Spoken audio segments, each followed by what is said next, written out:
What's up, you guys? Thanks for clicking on the video. Before we get into it, make sure you like, comment, and subscribe to the channel. So if you haven't heard already, there have been some very serious allegations recently made about Alex Pereira. A TikTok user and OnlyFans model has accused Alex of the R word during UFC 302 Fight Week, which took place in Newark, New Jersey. She kicked off the allegations with a 4-photo slideshow that read, "Yes, he's a light heavyweight champion, father, idol, right? And a effing predator that likes to R-word girls in the butt." The actual post itself read, "If only she had known what was in store for her that night.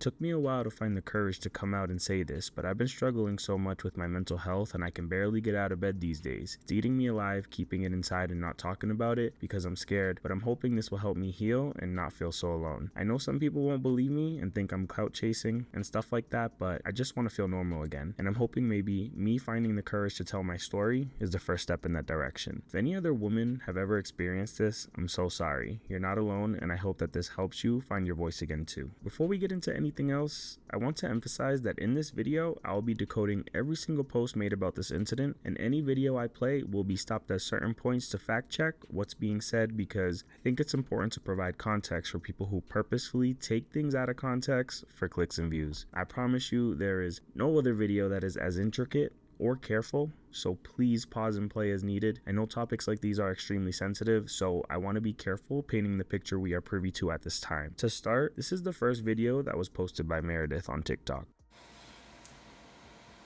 Okay, this is like my 40th time trying to make this video, so I'm going to try to do it again without crying. Alex Pereira's assistant, translator, I don't know who he is to him. His name is Mel. My friend followed him on Instagram over 2 months ago. He DMs her after she follows him, asks her questions like how long she had been doing kickboxing for, how she got into it, stuff like that. He asks her if she's going to the fight in New Jersey that we went to. I don't know what number it was. I'm not into it like that, like she is. This was my first time ever meeting Alex or knowing who he was. I'm not a huge UFC fan. I just got into it because my friend was into it.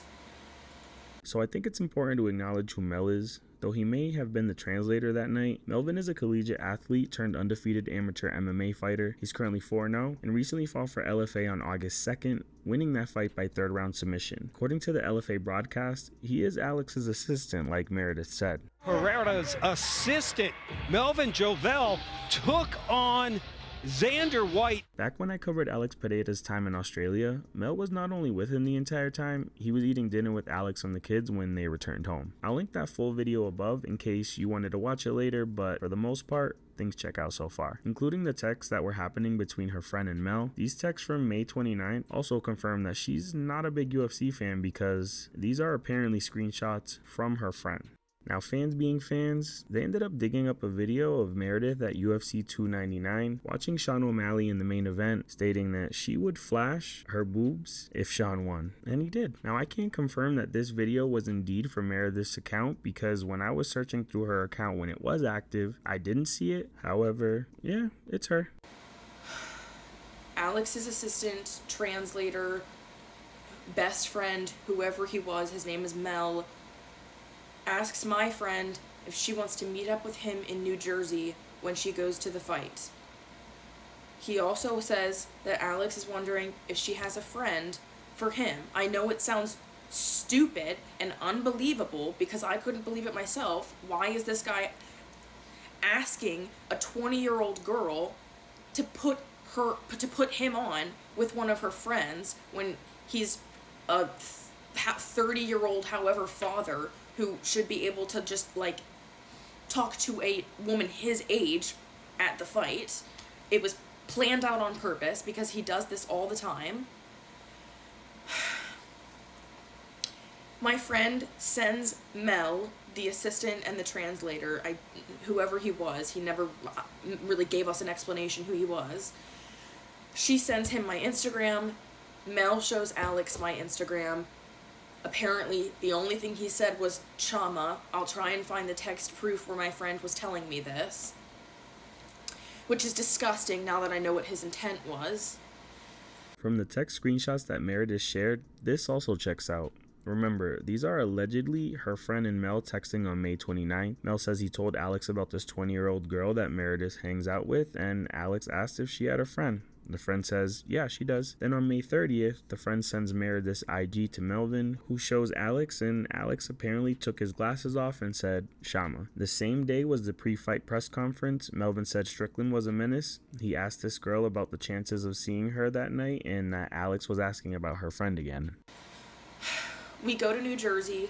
Mel hits up my friend, invites us both to a private training at a gym called Cruise MMA, where Alex is training. We're the only women in there except for this older woman who's married to one of the people that's also sparring.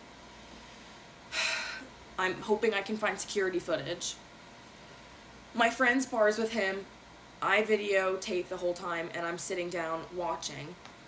I can post the video that I took also, where my friend is sparring with him.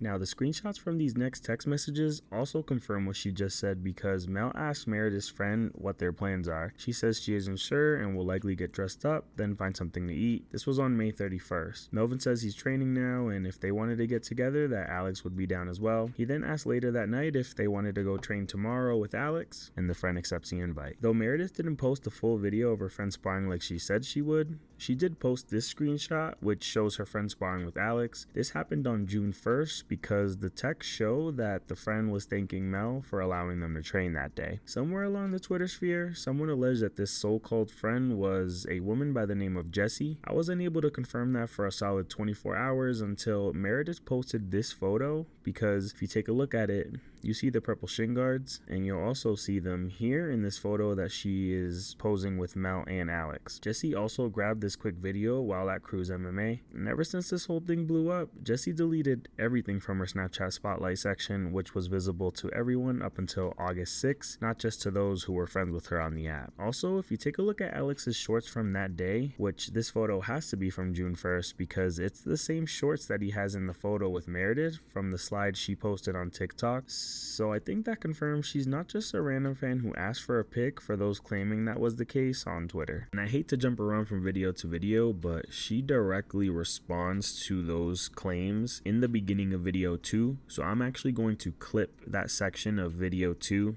and add it in this section. Just to be clear also, that picture that I posted where everyone is saying that it looks like I'm a fan that asked him to take a picture with me, I did not ask for that picture. I asked for no pictures. I didn't know who this man was. My friend asked for pictures with him after asking me to record her sparring with him, and then he asked on everyone that I know and love's life. He asked for pictures with me. I did not ask for those pictures. He asked his assistant to ask my friend after he asked to take the pictures. He asked his assistant to ask my friend to have me send the pictures to her, and then she sends it to my assistant because he wanted the pictures, because it was probably a trophy for him. I did not ask for those pictures. That's besides the point. And now back to video 1. Him and Mel take me and my friend outside of the gym that we were in after the training session. He comes on to me, goes behind me, looks at my and approves to his translator, which is also disgusting now that I know what his intent was, like I was cattle or something. Mind you, this man doesn't speak any English. I don't know what he's saying the entire time. His translator is translating for me everything he's saying and everything I'm saying. He tries to kiss me outside of Cruise MMA gym. I grab his face and I push him away. I will try to find security footage from a building around it if possible. We leave the training. They then invite us to like a meeting or like something that was outside where they were like signing stuff, I guess. I don't know. But we turned it down because it was outside and it was super hot and we had already done our makeup and gotten ready for the UFC fight that night. So they then invite us to dinner before the UFC fight. We were going to go out, according to them, but he sends us an address, and our Uber takes us to a very nice hotel where Alex is staying, and a bunch of, I guess, UFC fighters are also there. His assistant and translator, Mel, brings us into this fancy hotel. I can find security footage proof of this also. and it's just a bunch of like UFC people sitting in a circle, and Alex looks up at us, looks angry, and tells his assistant Mel to take us out of the hotel, and everyone is looking at us like, who are these girls, why are they here? I don't know either. I'm just like there because they asked us to, and like I didn't realize they were bad people. He makes us leave the hotel, and he brings us to the Courtyard Marriott across the street from it. They have 2 hotel rooms that they have already bought for that night, which is disgusting. It was all planned out. They take us to the Courtyard Marriott across the street from the actual hotel that Alex is staying at. We go to the restaurant in the like lobby of the Courtyard Marriott. I can find security footage proof of this also. They buy us a flatbread pizza, and then they ask, well, Mel is asking all of this. Alex doesn't speak any English, he's just translating. Mel asks us how old we are. I said, I'm 21. My friend says that she's 20 years old, not old enough to drink alcohol. So he talks to Alex, tells him how old we say we are, and then they buy us, I think, 2 glasses of wine. Now, there's no proof regarding him coming on to her outside of the gym, but what does check out is the signing Alex had in New Jersey on June 1st. This is the video that Alex posted on his IG that same day. The text Meredith share show Melvin talking about taking 3 minutes to film the entire crowd that showed up. They also show that it was mad hot that day, so according to Meredith, they declined going because of that. The texts also talk about this dinner before the card started. Also in that clip, Meredith talks about Alex getting mad at them showing up at the Fighter Hotel. I ended up googling UFC 302 Fighter Hotel, and this Reddit post with the photo of Islam Makhachev popped up. The Reddit post states that he was outside of the Westin Newport. So of course, I used Google Maps to see where this was and if there was a Courtyard Marriott near or across the street, and I found that there was one extremely close by, and it seems like it's walking distance. Meredith also shows a screenshot of a photo that shows her and Alex at the bar. It looks to me that Mel is in between Alex and Meredith, and Jesse is likely the one who took the photo. What I don't see, however, are the 2 glasses of wine that Meredith claims were bought for them by the guys. I think it's worth reminding people of the ages that are being alleged at this time.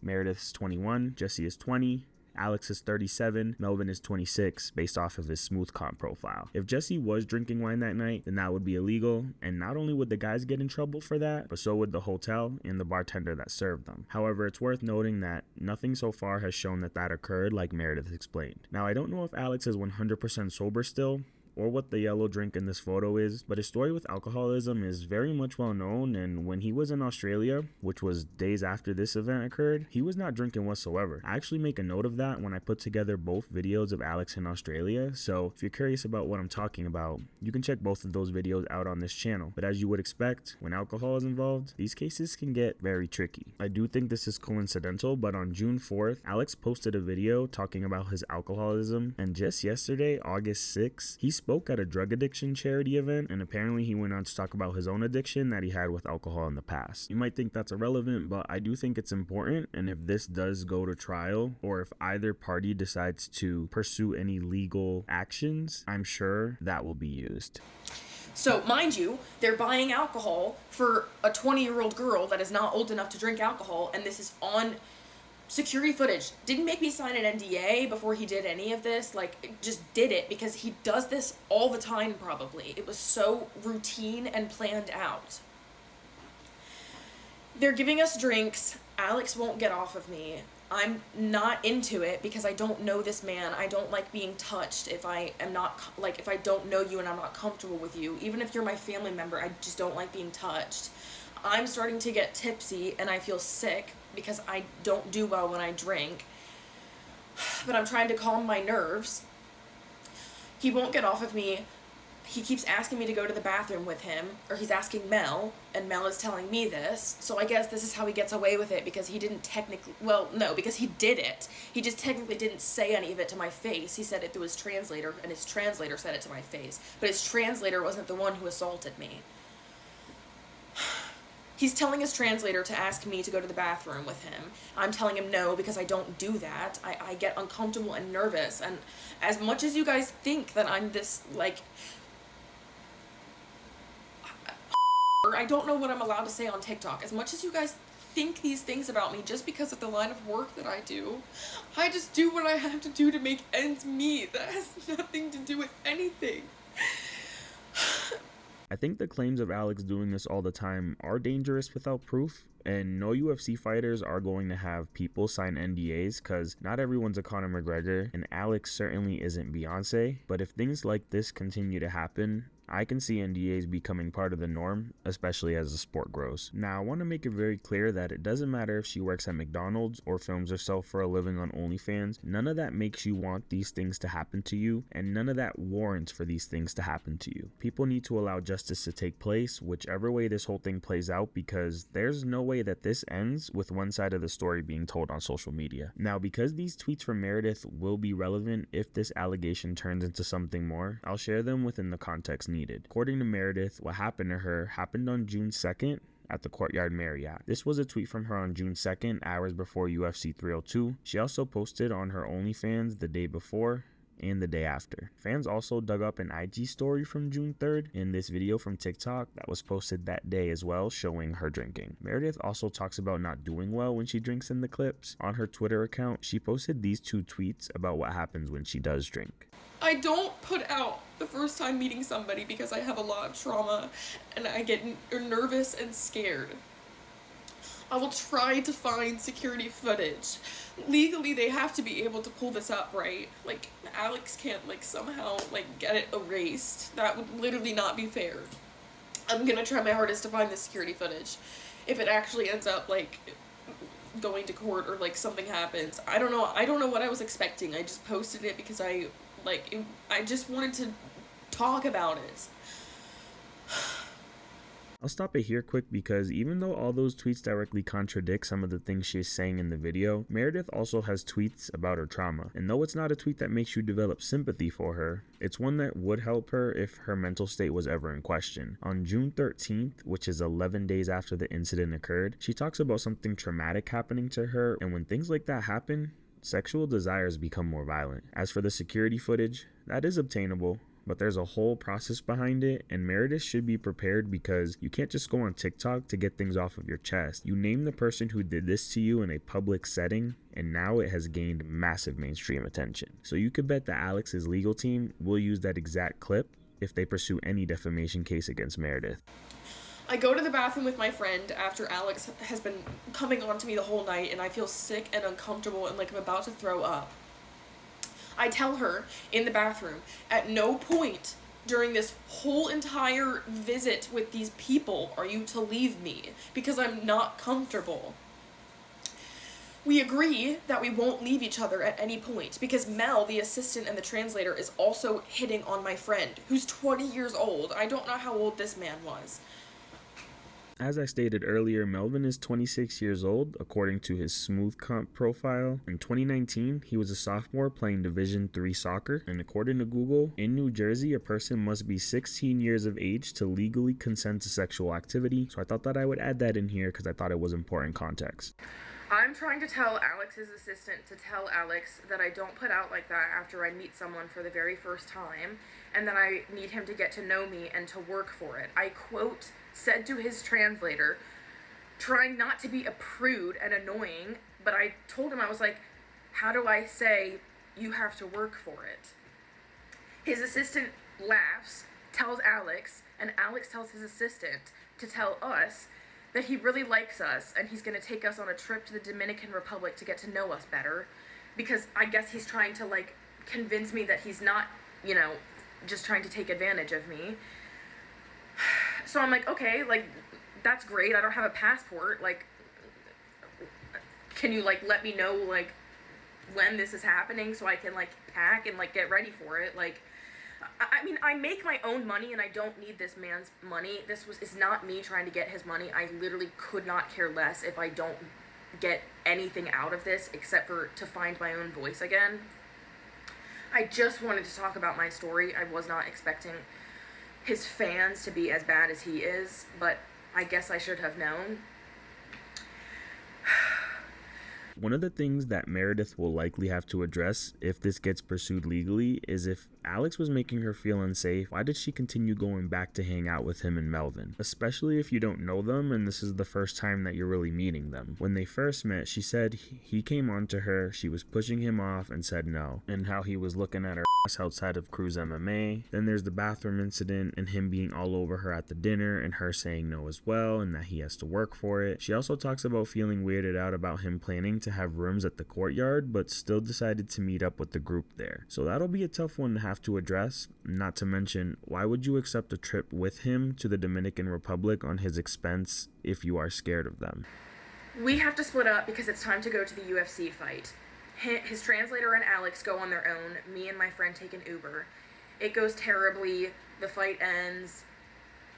Afterwards, his assistant Mel sends an Uber to our location after the UFC fight and brings us back to the courtyard Marriott where we were gonna go out. We were gonna go there and they were gonna drive us, and they were talking about going to, I don't know, they were talking about going to strip clubs. One of the text screenshots Meredith shared confirmed the back and forth for the Uber because things were crazy.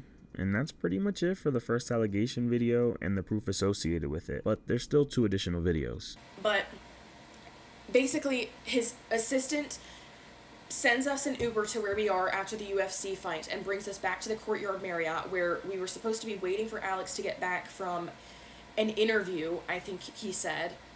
And then we were going to go out. He was talking about going to strip clubs and like having a fun night while we were all in New Jersey, New York for the weekend.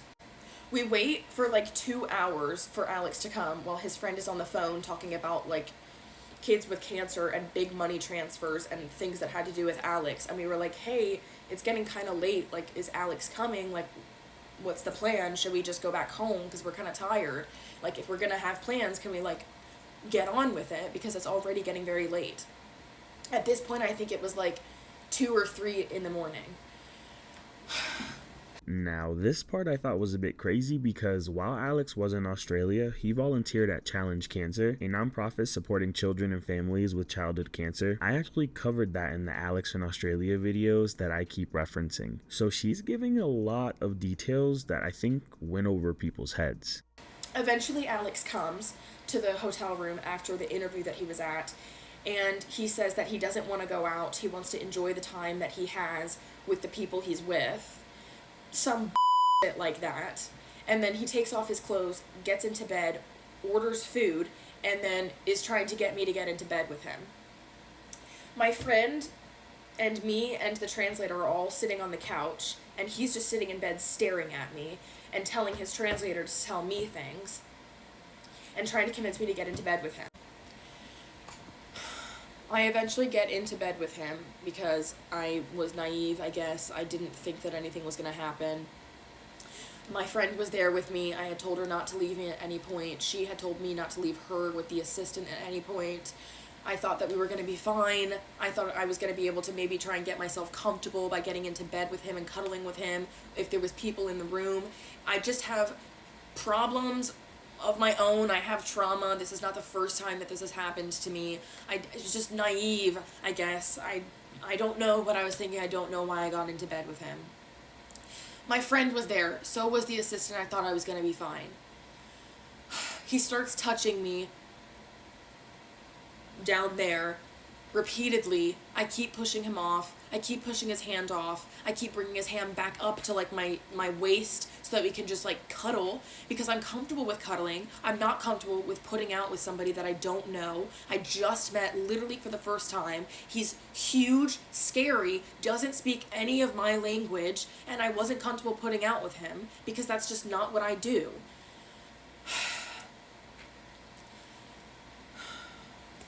He keeps touching me. I keep pushing him off. Eventually, me and my friend say that we're very tired and we would like to go to sleep. They turn all the lights off. My friend and the assistant get into bed. It's a queen-size bed that they get into. I'm in a queen-size bed right next to it with Alex. Me and my friend are on the inside of the bed looking at each other under the blankets. He keeps pulling the blanket over me, keeps trying to touch me. I feel suffocated. I feel uncomfortable. I don't know what to do. I've pushed him off so many times at this point, and he's not taking the hint, and these men are clearly not caring about my comfortability. Mind you, again, I don't know what I was thinking. I was naive, I guess. I guess you could say I asked for it by getting into bed with him. I didn't know that this was gonna happen. I'm pushing him off of me. He won't get off. He eventually pulls my underwear and my pants down to around like halfway on my thighs, and I push him off again. He gets out of bed. He starts screaming and putting his socks and his clothes on. I'm terrified because I don't know what's happening. My pants are around my legs after I told him no and pushed him off, and he's screaming in another language. Me and my friend are looking at each other, hiding under the blankets, like about to start bawling our eyes out. And he starts telling his translator that he doesn't want to sleep in the same room with him and my friend, and that he wants them to leave. His translator and my friend leave the hotel room. His translator and my friend leave the hotel room. He immediately starts trying to take my clothes off. He starts trying to take my socks off. I try to tell him no, because I have blisters on my feet from walking around New York in heels for like 10 hours the night before, and I had band-aids on my blisters, and they were going to get ripped off with my socks. I tried to explain to him, don't take my socks off, please. He didn't understand that, so at that point, I'm like, okay, I'm in a room with a huge man that doesn't speak English. He's not understanding what I'm saying. He doesn't give a because I've pushed him off so many times, and he doesn't care, and he like got up and screamed and scared me into staying in the room with him and making his assistant and my friend leave the room. At this point, I know what's happening. I've been through this before. I know that it's just easiest if I just shut my mouth, do what I have to, put on whatever performance that I have to make it end. He puts me on top of him so that I don't know how much of this I'm allowed to say on TikTok. He puts me on top of him so that I don't know if I'm allowed to say this, but he puts me on top of him so that we're 69ing. I think that it's just gonna be like normal, like he just pressured me into having sex, and he scared me into having sex with him. It's whatever, like, it's nothing that hasn't happened to me before. Like, I'll just, you know, keep it inside like I usually do and just live with it. He starts using multiple of his fingers, forcefully pushing them into my... I don't know if I'm allowed to say this or not. Everybody's asking for an explanation, so here it is. This is literally just the truth. It's disgusting and embarrassing, and I've tried to make this video so many times, and I keep crying, and I just feel disgusting and humiliated and violated, and I know people are gonna laugh at me, and people are gonna say that I deserved it and think that it's funny what I'm about to say. You can laugh, it's whatever, and like, I just thought that like this would help me heal by talking about it. He's basically fisting my at this point. It hurts really bad, and I'm blacking out and disassociating and like just trying not to be there while it's happening.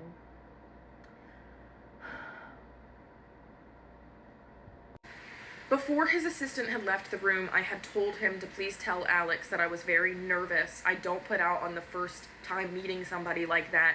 Please emphasize to Alex that I'm very nervous. I haven't had with a lot of people. I have a lot of sexual trauma. I freeze up in the moment, and I am not able to have sex with people like that when I first meet them, and I told his translator to tell him that. So clearly Jesse is quite involved and would be the best witness in this case to back Meredith's claims, especially the claims of them being scared when Alex apparently yelled and told Mel and Jesse to get out of the room. The only problem is Jesse no longer follows Meredith. When this whole thing went down, I saw that Alex and Melvin were not following Meredith, but Jesse was on August 5th. Meredith did not follow Jesse back, nor was she following the men, and Mel was following Jesse. When I checked back on August 6th, Jesse hit that unfollow button on Meredith's account. I think a lot of people are reading into that, but that could mean more than one thing.